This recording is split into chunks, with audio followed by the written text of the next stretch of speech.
hours ago, and now it's just endless fields in the middle of nowhere. I'm in the passenger seat, squeezing the phone in my hands as tight as I can, looking at the road, highlighted by the headlights of Subaru Outback, approximately my age. Behind the wheel is this boy, Grisha. He has a bleached buzz cut, and I think he's 19.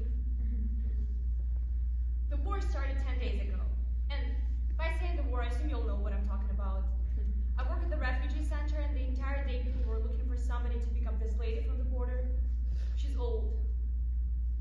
I couldn't find anybody willing to go, but I couldn't just leave her there. She has nobody else to turn to. My mother was a bit drunk, and I had no car, so naturally I called the person I met yesterday. I mean, I met him at the refugee center. I mean, he was helping refugees, so surely he's a good guy. Right? Anyway, he said yes, but he wanted somebody to entertain him on the road, whatever that means. So here I am, driving to the border. And my girl, she's really cool. Yeah. She's an actress, you know. She's good. We both want to study art. And I play cello, by the way. I actually was playing at that cello concert when the war broke out. Here, look at the pictures.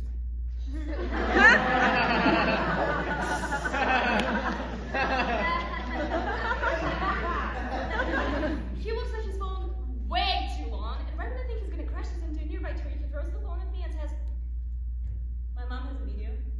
She always records me. She's like crazy about it.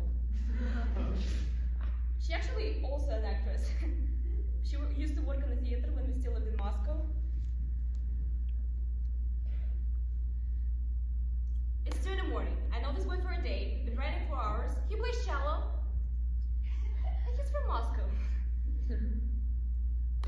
Why did you move to Bulgaria? I ask. And he explains to me that his mother despises the Russian government. She didn't want her children to grow up and build their future in such awful and controlling country, and I think she had a point. To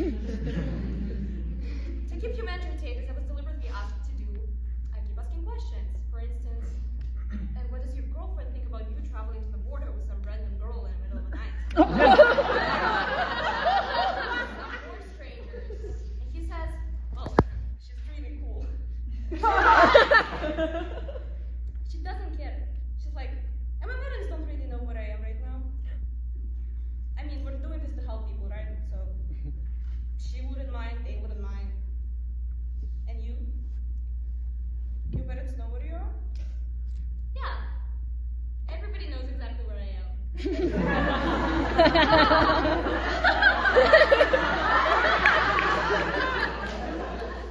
I mean, my mother knows I'm driving. My brother knows I'm at the refugee center. My dad knows I'm in my bed, and the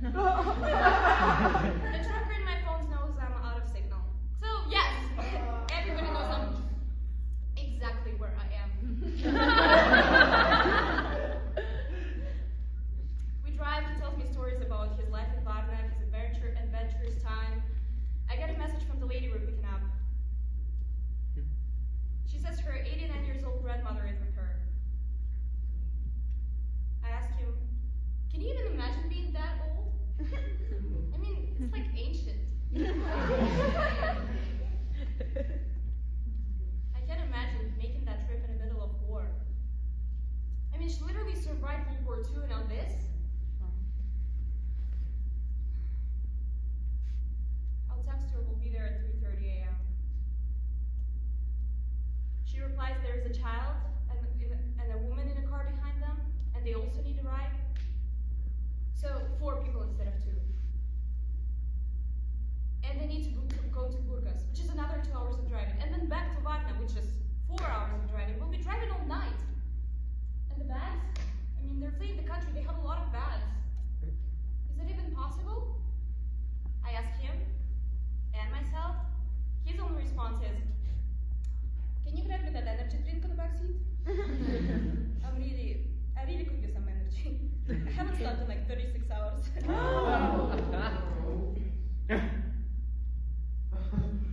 It's 2 in the morning. I got this boy for a date. We've been driving 4 hours. He's from Moscow. He hasn't slept in 36 hours. He plays plays cello, though.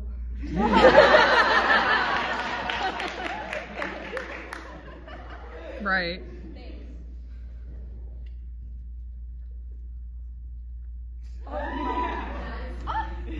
Yeah.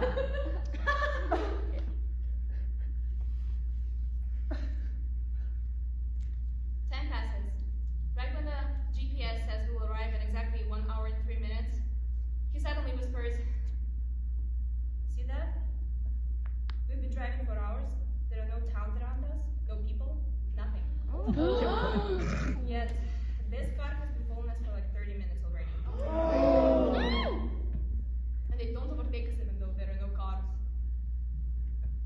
I naturally look back, seeing the car that has been driving too close. To break the tension, I say a movie like that. I believe it didn't end well. But he doesn't laugh. Instead, he says, "Take the bag on the back seat." So I do. Wondering how the bag is going to help us. Waiting for instructions, and they follow. Now, pull out the gun.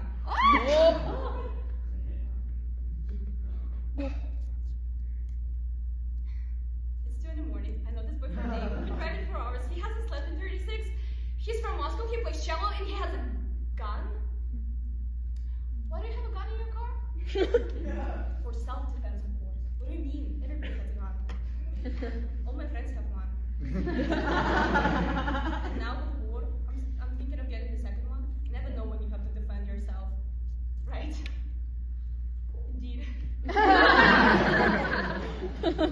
So, I reach into the bag, and sure enough, I feel something cold, solid, and heavy. I'm asking, "So what's the plan? Do I give it to you? Do I just hold it? What's the plan?" He says, "Chill."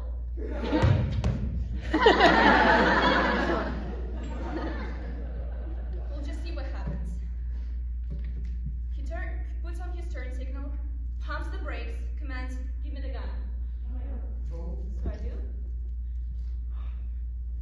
We sit in silence and watch how the car that has been following us finally passes.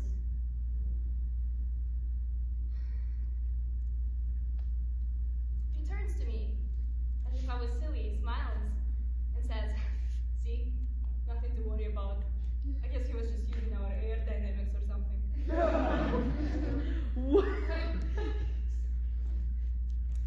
It's 2 in the morning. I know this boy for a day. We've been driving for hours. He hasn't slept in over 36 hours. He's from Moscow. He plays cello. And I just handed him the gun.